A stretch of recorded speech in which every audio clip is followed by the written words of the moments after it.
Hello বন্ধুরা, কেমন আছেন সবাই? প্রবাসী মৌবনে সবাইকে স্বাগত জানিয়ে আজকের ব্লগটা শুরু করছি।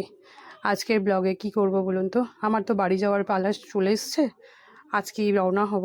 তো সেই জন্য না আমি কি রান্না করব, কি নিয়ে যাব, এটা খুব চাপ। যতবারই যাই না আমার এটা নিয়ে খুব ভীষণ তরকারিপত্র করে নিয়ে গেলে তো জানেনই আপনারা, অনেকটাই একদিনের জার্নি কোনো ব্যাপার না, আবার 2-3 দিনের জার্নি তো অনেকটাই সময় লাগে। 36 ঘন্টা ট্রেন, তার মধ্যে যদি লেট থাকে, লেট তো থাকেই। তো আমার 2-3 বার গিয়ে অভিজ্ঞতা হয়ে গেছে, আদা রসুন দিয়ে তরকারি করে নিয়ে গেলে না খুবই নষ্ট হয়ে যায়, থাকে না 2 দিন। শুধু আলু আর টমেটোর ওই যে জলটা বেরোয়, ওটা দিয়েই আর কি রান্না করে নিলে না কোনো ব্যাপার না।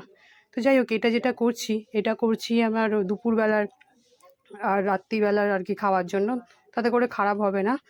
আর যেটা শুধু আলু ভাজলাম দেখলেন, ওই কিছুটা তুলে রেখেছি, শুধু ওই টমেটো, নুন, হলুদ এগুলো দিয়ে কষিয়ে ওই যা সামান্য জলের ছিটা দিয়ে ওটা জার্নিতে নিয়ে গেছিলাম। আর এটা করলাম আদা রসুন পেঁয়াজ কাঁচা লঙ্কা বাটা, তারপর কারি পাতা টমেটো দিয়ে কষিয়ে, এতেও জল দিইনি, একদম একটু ওই বাটি ধোয়া এই যে একটুখানি এইটুকুই জল দিলাম।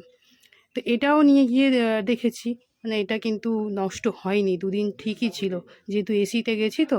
বাট এসিতে যারা যাবেন না, নর্মালি যাবেন, তাদের ওই পেঁয়াজ আদা রসুনটা বাদ দিলে ভালো থাকে। আর হচ্ছে রাইস নিয়েছিলাম, এবার ওই রাইসের মধ্যে ছিল কি বলুন তো, ভাতটাকে ভেজে নিয়েছিলাম।